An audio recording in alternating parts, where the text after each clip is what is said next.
there is no doubt about it that if we see India doing it or the Chinese or whoever continuing to buy enormous amounts of physical silver, there's going to come a point where are they going to source that physical silver?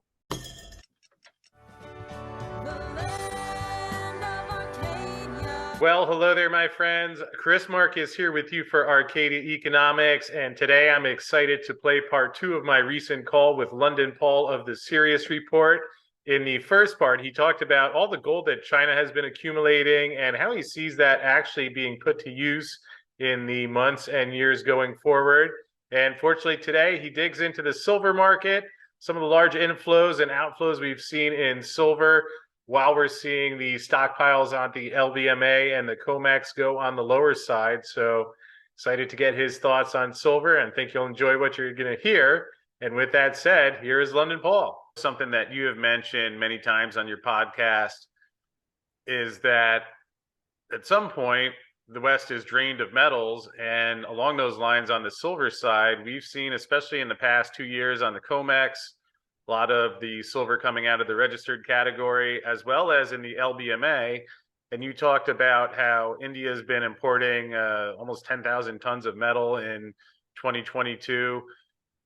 Do you have any thoughts on whether we might see similar numbers out of India going forward this year? And will it be in the silver side where eventually the stockpile gets too low and there's some sort of break there?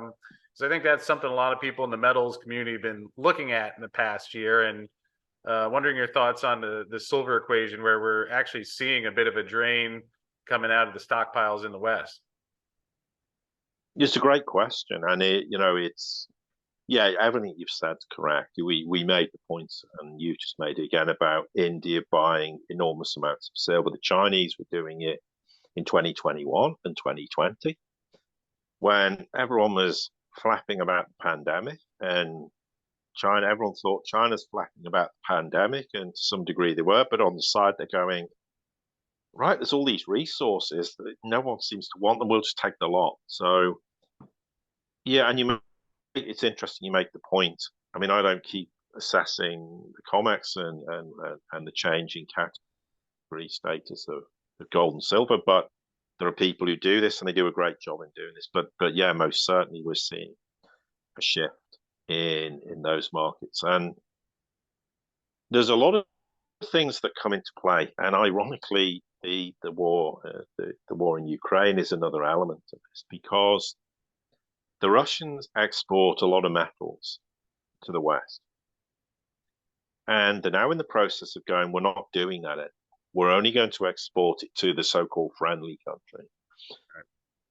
That's going to put further pressure on metals markets in the West. Yeah, we're talking about gold and silver, but there's nickel, there's aluminium, there's all the metals, palladium, platinum, etc. I mean, Russia's the biggest producer of palladium in the world. If they start cutting the West off from palladium, it's going to cause problems. And the schism it creates in the broader paper, what I would call paper markets in the West, it might be something like palladium that causes the whole thing to implode. It could be, I'm not saying it will be, but I'm trying to highlight it's not just gold and silver. There is this head of steam building up where the West is going to suffer shortages. Now, the shortages isn't just how it plays out in the paper metals markets, but that will have a broader implication for Western industry and Western economies. But coming back to your point with regards to silver, I mean, there is no doubt about it that if we see India doing it or the Chinese or whoever continuing to buy enormous amounts of physical silver, there's going to come a point where are they going to source that physical silver? I mean, it doesn't all necessarily, of course, come from the West, but a lot of it is coming from the West, and rather like putting enormous pressure on the paper markets with respect to gold. Gold gets all the headlines because sovereign nation central banks are buying it, but I know for the last few years that's been the case with silver. If it continues, it's going to just accelerate the day of destiny that's awaiting the COMEX and the LBMA, when they sit there and go, hang on, we've got this enormous shortage of physical silver. And it what will cause the catalyst is going to be a major either geopolitical, financial event. And then suddenly everyone gets very uncomfortable holding fiat, or they're going to go, well, yeah, I've had my gold or silver at the COMEX or whatever, but if I don't go, I want delivery. I really I want the delivery. I mean, the kind of players in the COMEX, they're not retail investors. They may suddenly go, yeah, I want physical delivery. And if it's like a bank run. If everyone piles into the COMEX and goes, give me my physical metal simultaneously, or to a large extent because of an event, they're going to be screwed.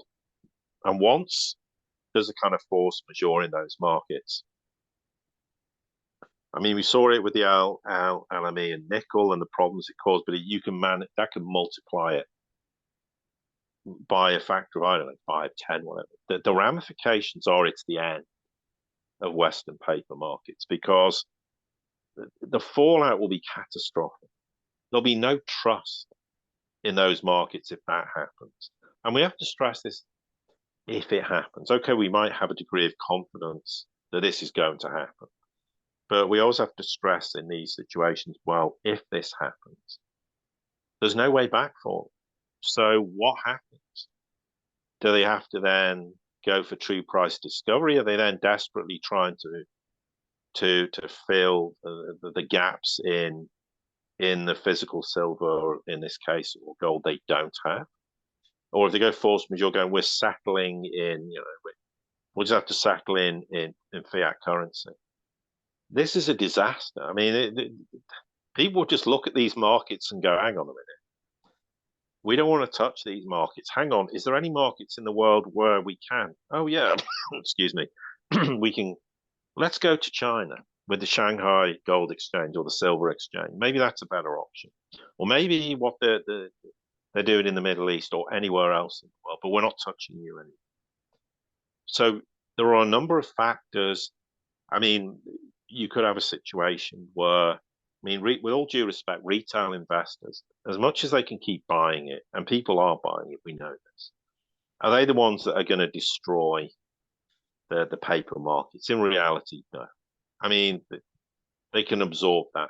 Okay, it might reach a situation where they can't, but it's more likely to be sovereign nations, less so high net worth individuals buying silver, but certainly buying gold, or like, I mean, the Indians bought silver. Yeah, there's actual a lot of physical demand in retail for silver, but they're also going, do you know what? Silver's important as an industrial metal. We need this. So nations might get more and more concerned about their lack of access to physical silver and their need for future industrial production. So they're going to be scrambling around the world trying to find physical silver. So the retail side, yeah, it's a small, but it's just the tip of the iceberg.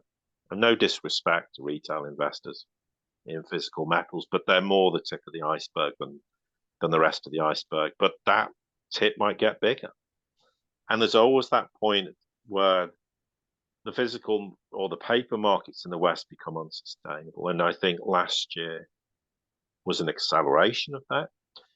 Are we likely to see it this year? Yes, I think so. To what degree, we don't know. It's only the 5th of January, but there are geopolitical reasons to suggest why nations will want to hoard silver and accumulate it. I don't focus on the price of silver. I mean, I get people constantly saying, oh, look, silver's up 50 cents. It's up $1. Look, in the last few months, it's up from $18 to 24. And I'm going, I didn't even know, because I pay attention at this point in time to the price. It's of no concern to me. Okay, that's my perspective. When it's interesting to me is when I make the decision and go, well, now's an advantageous time to sell physical silver or physical gold, because then it's better to hold other assets than hold those as assets. And at the moment, we're a million miles away from that. But certainly, we will see maybe the next 3 months. I mean, to 6 months, depending like with silver, let's just say, because a lot of people always like to talk about the silver price. But if silver keeps appreciating in dollar terms, and I'm not saying it will or it won't, but let's just say in 3 months' time, silver's at $30, and 6 months it's at $35 or $40 or whatever, and we see, and for me, what's that's telegraphing is the paper markets in the West are struggling with the fact that they can't marry up the paper exposure to physical reality. When people always go to me, well, you see all these smashes, and we know that the paper markets are smashed. And I always make the point they smash it because they've got a physical shortage problem. They're desperate to smash it to get, hoping people will bail out and they can plug gaps in the physical markets. That's why they do it. They don't smash it because the paper price is irrelevant. It's a paper trade. Who cares? I mean, it's just bits of paper. It's the underlying asset that drives the price to be smashed. So the flip side is, though, if that isn't really having the desired effect, and in fact, you keep smashing the price, you might encourage the Indians to go, well, I'll just take everything, just give me the lot. They'll go to silver miners, go, I'll just buy off you direct. What price are you being offered currently? I don't know, $20 an ounce. I'll give you 21. They'll go, I'll take the lot. And just ship it straight to the Indians. So there is the flip side to that smashing the price just creates even more physical shortages. So there was always going to be that, definitely. There's an argument with now, but maybe we don't know definitively that those physical shortages, I mean, you can't keep smashing the price. You're just encouraging more and more people to suck up the physical silver in the market. So then they have to do the reverse, which says, and if this is what happens, that, well, we just have to keep walking the price up, or allowing it to move and start to display some real price discovery, but only notionally speaking. And maybe we'll suck some sellers. Maybe people will go, well, I got 20% on my silver, I'll cash it out. And then we start to accumulate more physical metal. There could be elements of that in their thinking. But if this persists, it suggests to me a recognition that there are shortages. We're not going to be able to smash the price anymore. And it starts to reflect that maybe the shift is moving in such a way that what's been going on for years is no longer sustainable. So that for me is more interesting in what the price does in the short term, and maybe gives us an indication that the paper markets aren't sustainable the way they have been from their perspective. And it might be, it might not happen. But again, eventually it's going to happen. There's going to come a point where physical shortages are going to come about in the gold and silver markets, and true price discovery in the West will have to happen. And we know why we don't. Because if gold was $2,500 an ounce tomorrow, you would see the biggest move of high net individuals going, there's no confidence in the dollar, get out of it, buy gold. And correspondingly, if you see a shift in the price of gold, you're going to see a shift in the price of silver, because it's not like silver's going to stay that price. There is also the ramifications, and it's not. I'm very unclear as time goes by as to all these short positions. What does it mean in reality? There's the idea that institutions hold massive amounts of physical silver in the West. I'm not entirely sure that's the case anymore. But the point is, you're going to see this corresponding rise in the silver price, because and that causes problems potentially in paper markets as well, because we don't know in reality for every physical ounce of silver how much paper in reality exists. Right. That's it, and that could pose huge problems. And who has huge exposure to that? What might that do to those institutions potentially? Does that create a contagion effect that then starts spreading in the Western financial system? Is it possible? Yes, it is possible. So if you suppress the price of gold, you suppress the price of silver, and you make high net worth individuals go, no, I don't need gold. Look, everything's fine.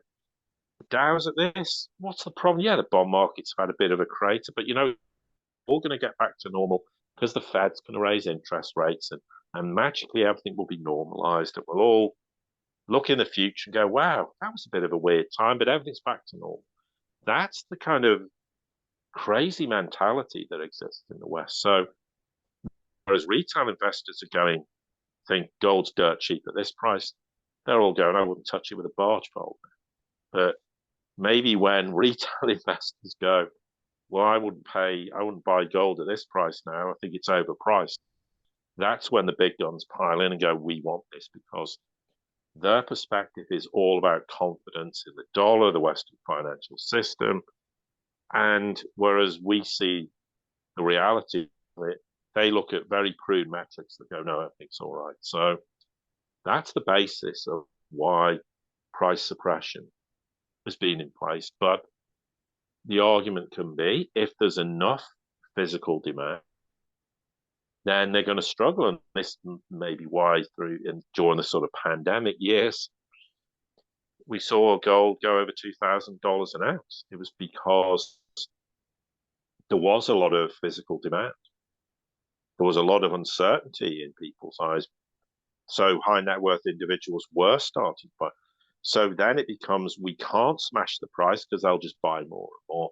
So we're going to have to let the price go. And then eventually things kind of notionally normalized. They went, okay, now we can knock it back. I mean, take it back from $2,000 an ounce to whatever. But again, that was, yes, there were risks, there were fears, but if we're talking about a major financial event, which is on the cards at some point, then all bets are off. It'd be a very, very different situation. And then maybe very rapidly price discovery will have to happen. But the problem still comes back to the issue. How much physical metal do the COMEX, the LBMA hold in relation to the contracts that are out there? And data, I don't care what data says on a piece of paper. My attitude is, what is it in reality? How does it actually play out? Does anyone really know? I mean, the data gives us some indication, and it certainly gives us an indication that there isn't, for every one contract, not that it works this way, but one contract was announced, there's certainly not an ounce of physical silver and gold backing every 1 ounce contract in inverted commas, because we know it's not 1 ounce, but people understand what I'm saying. We know that's not the case. It's when does the tipping point come when this is totally unsustainable? And do they have to let the brakes off? If they let the brakes off, and then it might make the problem even worse. But it's like, ironically, it sort of mirrors the problems the Fed had. They can let interest rates rise and blow everything up, or they can smash interest rates and let everything blow up, because then we're going to be back into the whole QE to infinity, because they have to do that. So they can either destroy everything by raising interest rates, because the whole West is predicated on cheap credit, and that's the only thing that keeps everything going, or printed money. But if you make that unsustainable, you're going to destroy everything. The flip side is, oh yeah, we're going to have to smash interest rates, and we're going to have to pump QE to infinity, and it's all going to end up in Main Street. It's going to create more inflation pressure, so we'll blow everything up that way. And in essence, the COMEX for me and the LBMA, I kind of last year looked at it when it almost feels like they're now stuck between the proverbial rock place. Do they let the price go a bit, but what ramifications? Do they try to suppress the price, but is that actually beneficial? And I don't think either scenario is. So they're stuck there going, what do we do? We've got this very narrow window. We've got to manage, our client base. We've got to manage the expectation they may demand huge amounts of physical metal, and if we can't supply that for whatever reason, then our credibility is destroyed. And that will then set off a whole bunch of questions going, hang on a minute. If this is a problem in the gold and silver markets, where else is it a problem? There's a broader implications for this. And I think we're in that window of time. I think we're moving a lot closer to the point where the Western paper markets are unsustainable. Does it happen in 2023? Maybe. It could happen. I'll put it this way, and this isn't a cop out. For me, it can happen any week going forward. That doesn't mean it happens next week. But we're in that window of where it's very unpredictable. There are many moving parts geopolitically, economically, financially, it can tip things. And therefore, when there's many sort of spinning plates in motion, it only takes one to stop. They take their off it, and the whole lot comes down. So we are in that window now. That window could last months. I don't think it'll last years, but I don't. This is why I don't care what the price is. If silver goes to $50 an ounce tomorrow, which it won't, but if it did, I'm not going to go, there's the breakout for silver. I want to know what's caused that to go to $50 an ounce. What's the trigger for that? Or if gold goes to $2,500 an ounce, what caused it? What was the trigger? Does that make in dollar terms how we're pricing it? Is this sustainable?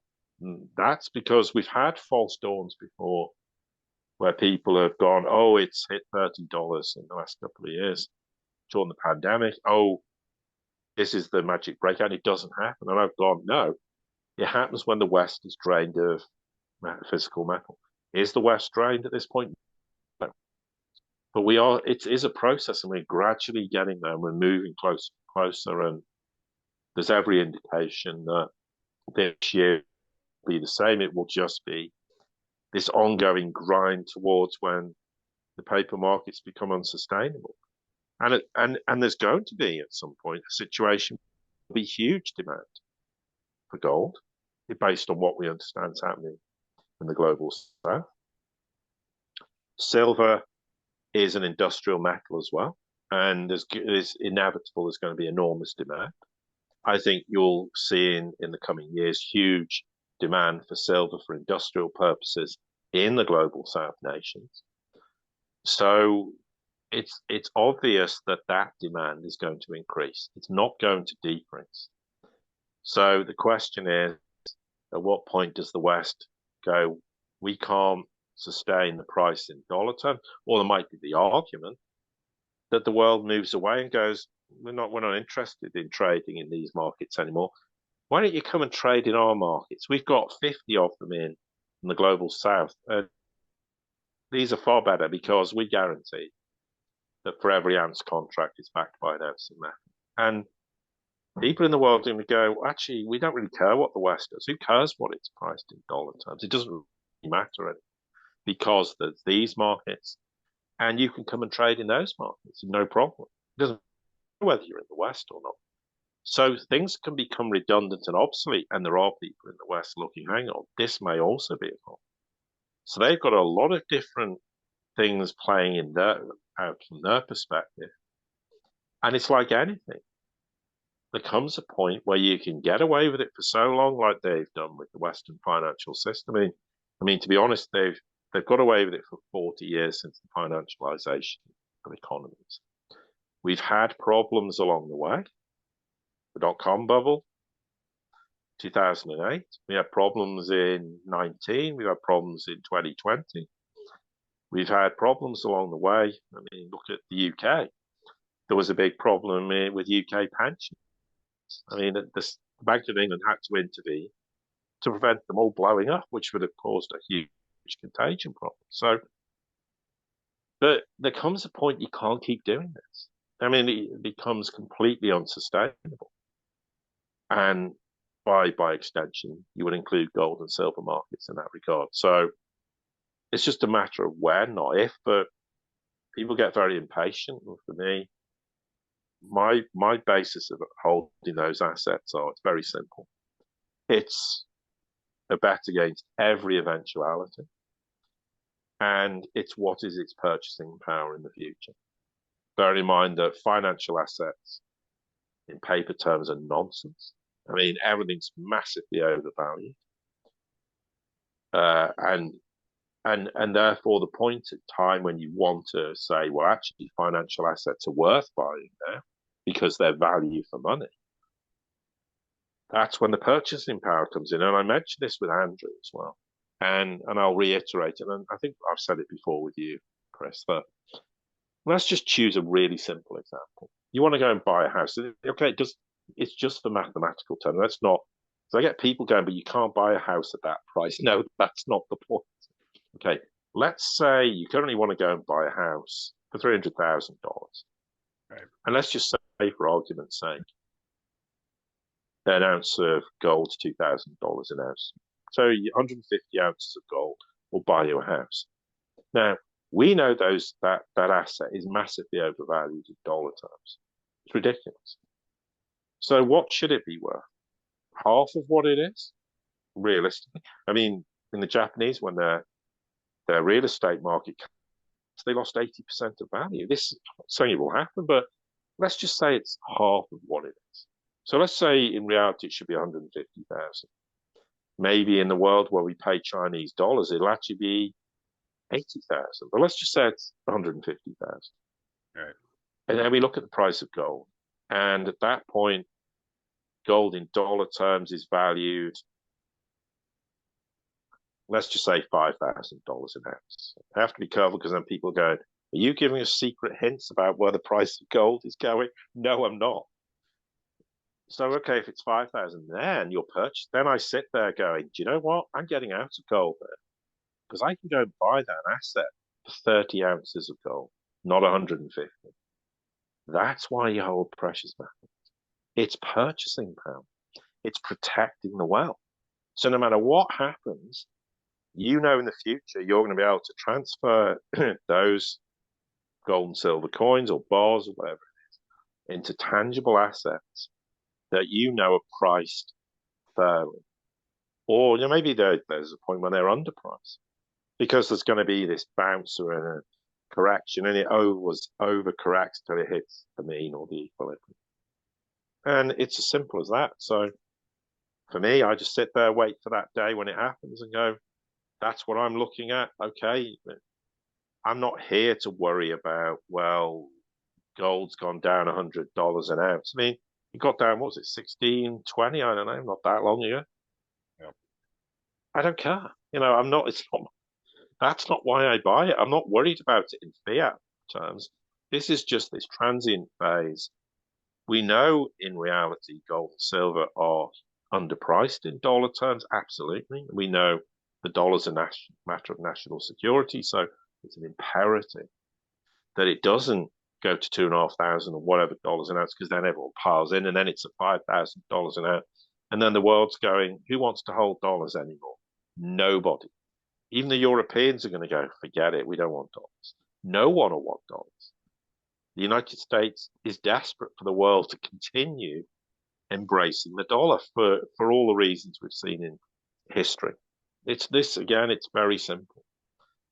So the question is, as I say, I'm not worried about when it happens, but at some point it will happen. It's just, I think the problem is people got a bit impatient. There was an expectation, when we had the pandemic, everything would blow up. I mean, the big key thing that actually helps gold and silver in that regard was when they changed all the inflation in financial assets, which these asset bubbles are everywhere. Suddenly they went, hang on, the world's going to blow up. Everyone's going to not have a job. You're going to have massive unemployment, societal unrest. Just give them everything. Just throw everything at this. And all these trillions of dollars ended up in Main Street. That was their worst nightmare. And I made the point at the start of the pandemic, this is the worst thing that could have ever happened to the Western financial system, because once it gets into Main Street, then you're going to see inflation. While you keep it in these bubbles in the financial system, it doesn't impact the real economy. Now it's in the real economy and you're never going to get rid of it out of the real economy. So this was a huge turning point of why suddenly gold and silver became more interesting. The time scales of when the paper markets would capitulate were dramatically reduced. But it comes back to the point.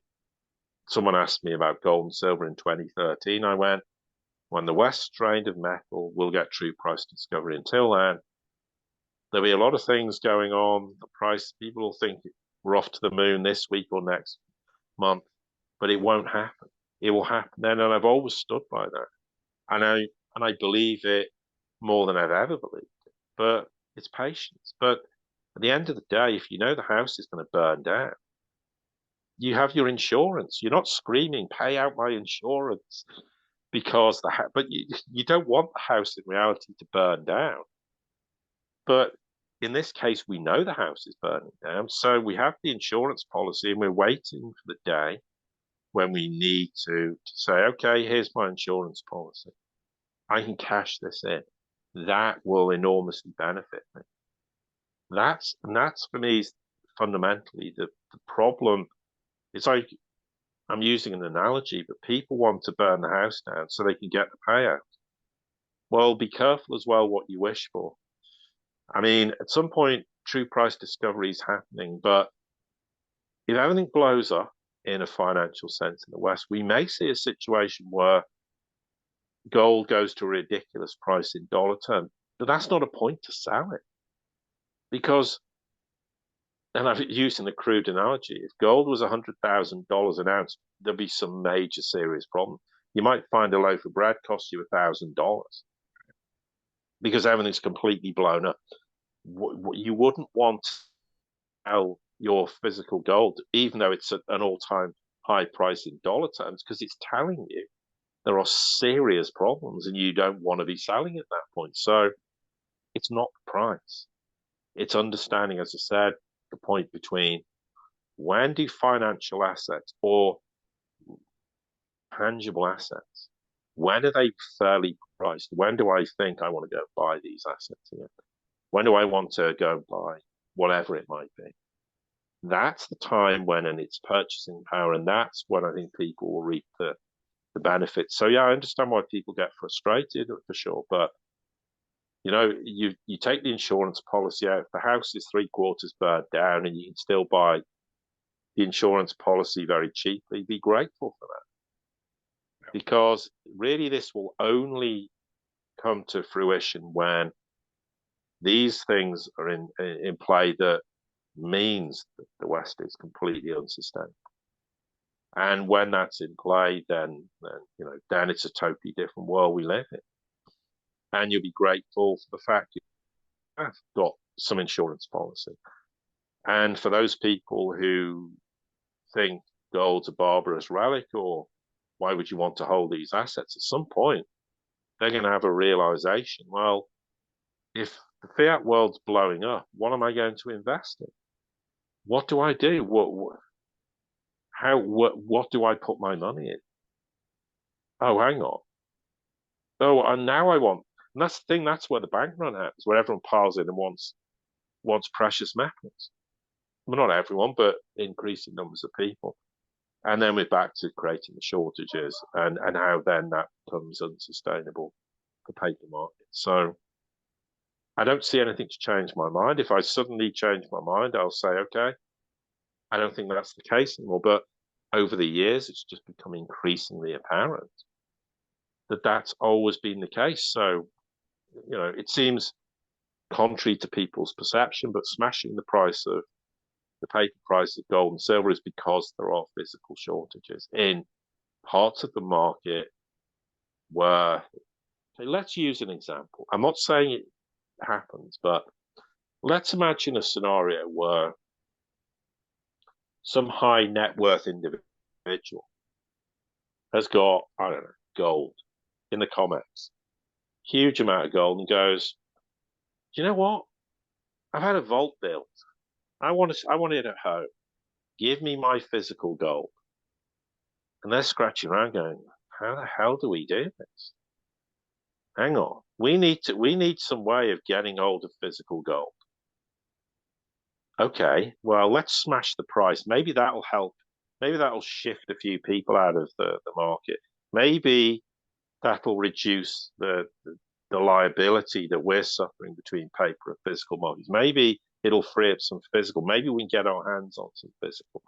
I'm using it. Okay, it's a bit of a simplistic example, but it gives an indication why they would do that. And I think that's very much the case that these kind of things happen. So, but the next 3 to 6 months, I think, if we continue to see a sensible, sustained rise, not stupid spikes in gold and silver prices, it might be more and more of an indication that the paper markets in the West are having to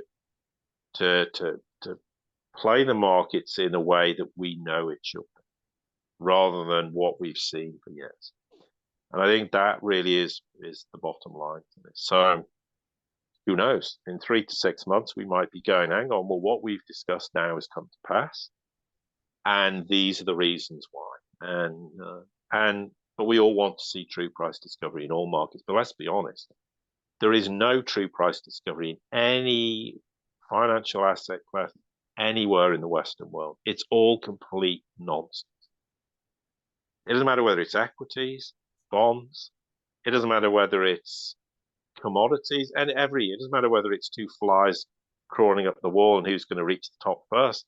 It's all nonsense. So I kind of laugh when people constantly quote economic data like it's reality, or some financial data. Well, oh, look, there's no support for gold currently. Look, the price has fallen $100 in the last week. It's just irrelevant. I mean, as people haven't learned by now that the entire financial system and all the markets and everything that encompasses in the West is a gigantic lie. I don't know when they're going to it. And I'm sorry, but this is just reality. We need to stop looking at these markets and going, that bears some resemblance to reality. We know inflation's massively higher. We know the unemployment rate in Western nations is far higher. We know that they're constantly trying to suppress the yield curve and try and manage the bond markets. But they failed to do that spectacularly in 2022 because and that's the point. They get to the point they can't control it.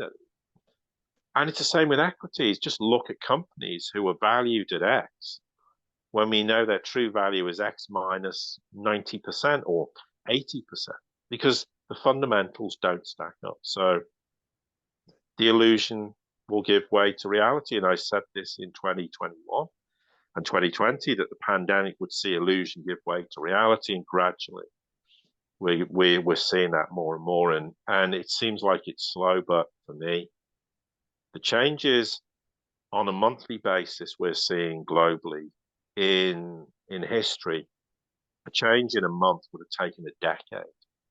We are seeing probably last year changes that would have taken 50 years and are all happening so rapidly. And it will be the same for the unhinging of the Western financial system because they can't just keep doing what they're doing now because, Pandora's box is open and the genie's out the bottle. It's in the real world and they can't not contain something. It's in the real world because the problems they've tried to mask you can't just magically shove them back in a bottle and they're not in the real world anymore. Nothing's going to change the fact the West needs cheap energy. Who's going to give it cheap energy apart from the Russians and the Iranians? No one. So without cheap energy, what's going to happen to the West? Everything is going to continue to cost infinitely more than it used to. We become less and less productive. We have more and more price inflation. And as you gut economies and you destroy the very essence of nations, what are they going to do? Are they going to go, hang on, there's millions of people unemployed. There's millions of people who can't pay their bills anymore. And they've already tried to bail people out to some extent. How do we finance this? Well, we can't. No one's going to buy. Hello, China, Russia, you're going to buy our bonds? No, go away. So they have to finance it with printed money. So it's this spiraling effect. How do you normalize things in the world we live in now I don't know. Now, maybe there's someone out there who's worked all this out, but there is nothing in any indication to me that we can resolve this by magically doing something that makes all these problems disappear, because whatever they do or try to do, at some point, the true asset prices have to reach the mean. As I said, GDP has to reach the mean. GDP is massively over spec in the West.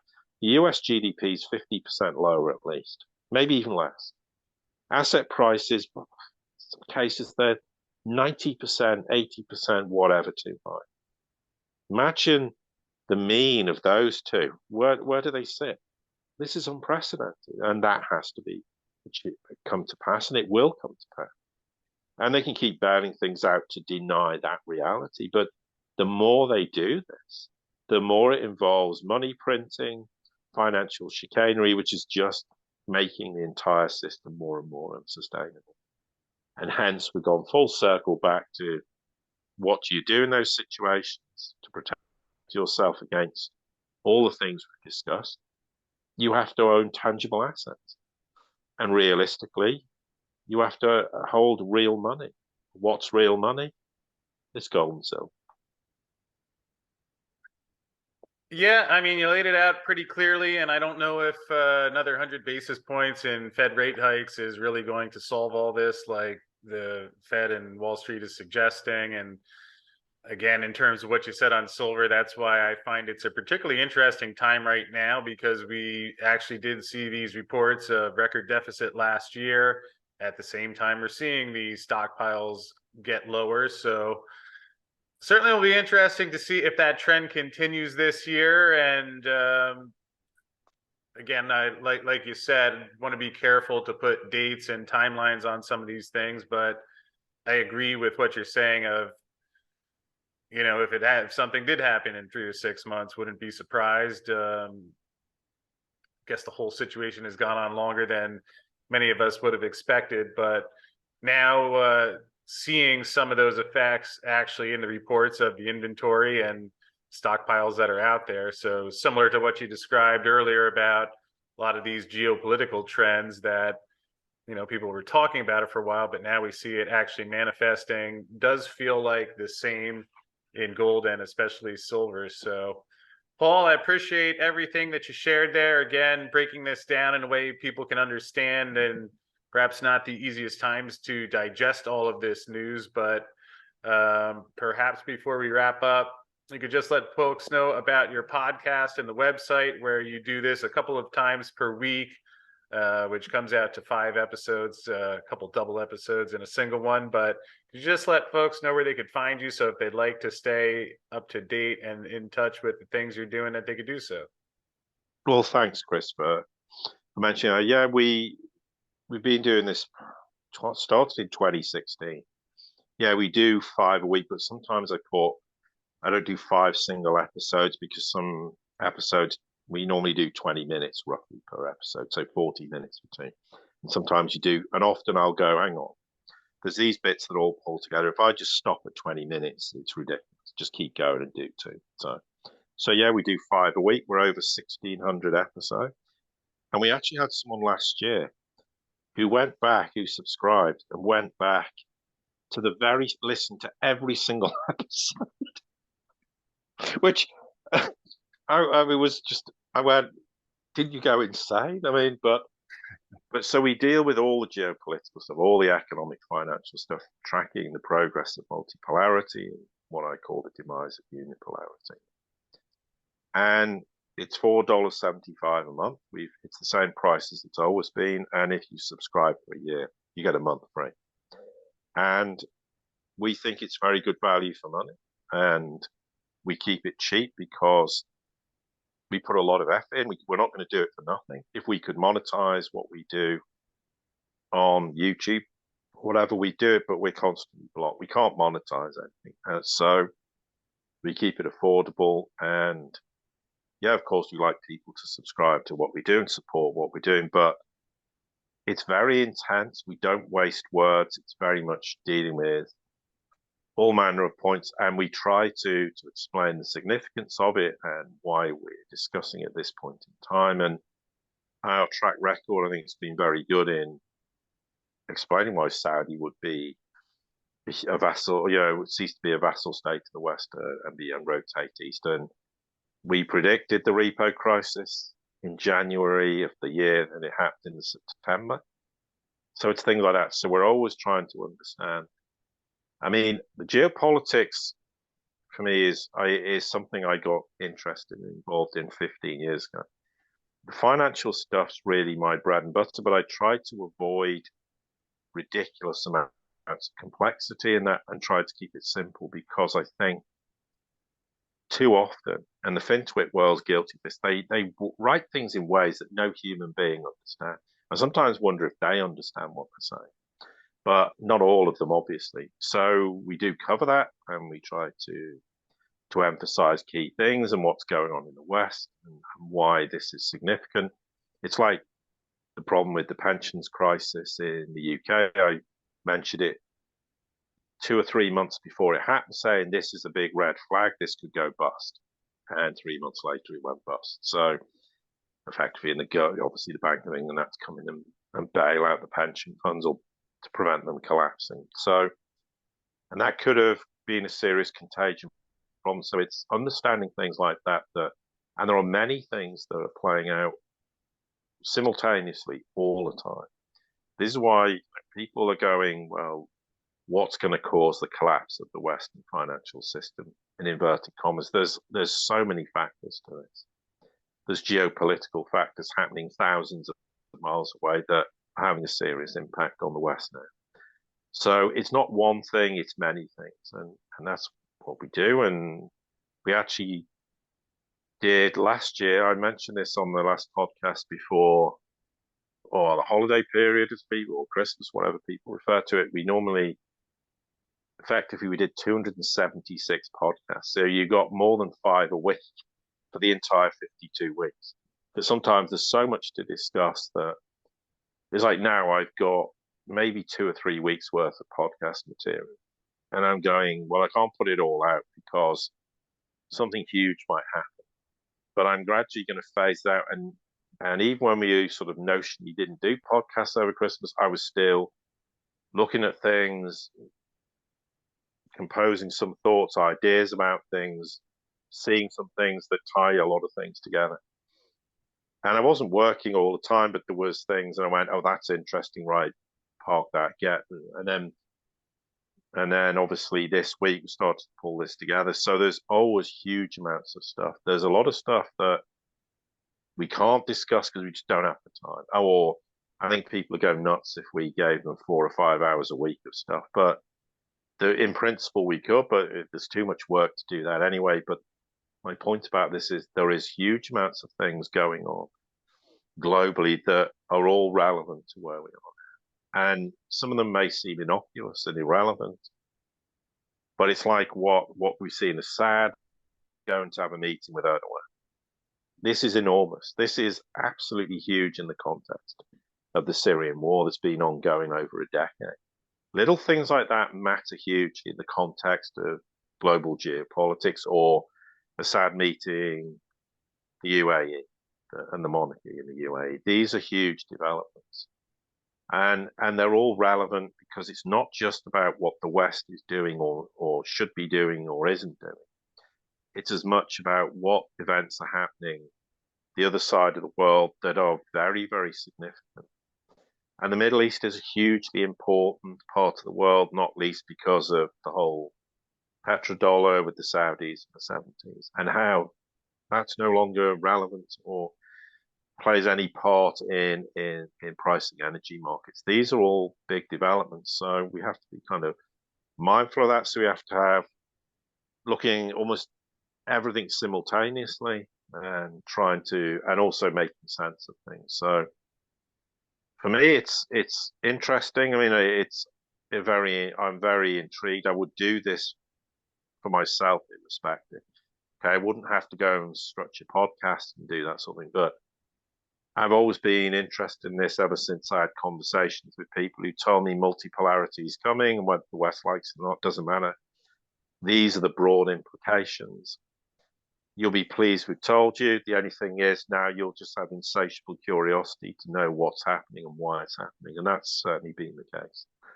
And it will be, and even when everything changes, there's a whole new world that will develop, and then it'd be interesting to observe those changes. And hopefully, the United States will be a really positive force in a multipolar world and a great nation amongst equals. I've said it many times, but nothing would please me more than to see the US do that, because if they can harness the good things about the United States and how it can be a responsible custodian, the world and the US will be a much better place for it. So we have to hope that happens. But sadly, at the moment, we're nowhere even remotely close to that happening. So unfortunately, we tend to be very savage in our criticism of the US, but it's justified.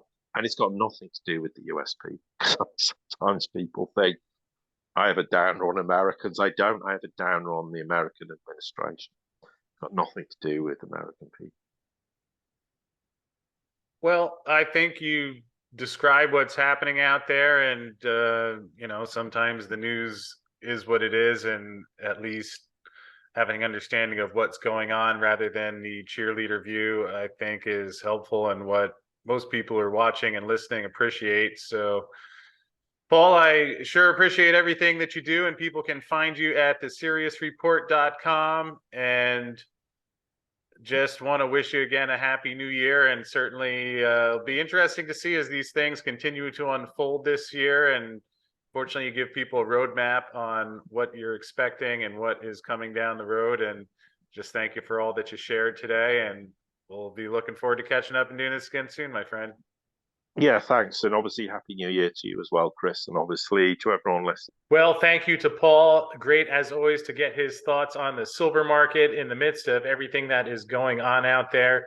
Certainly a complex environment, although when you look through some of the things that are happening and see how they are playing out, does seem as if we are headed towards the direction that he described. So hope you found that helpful at home.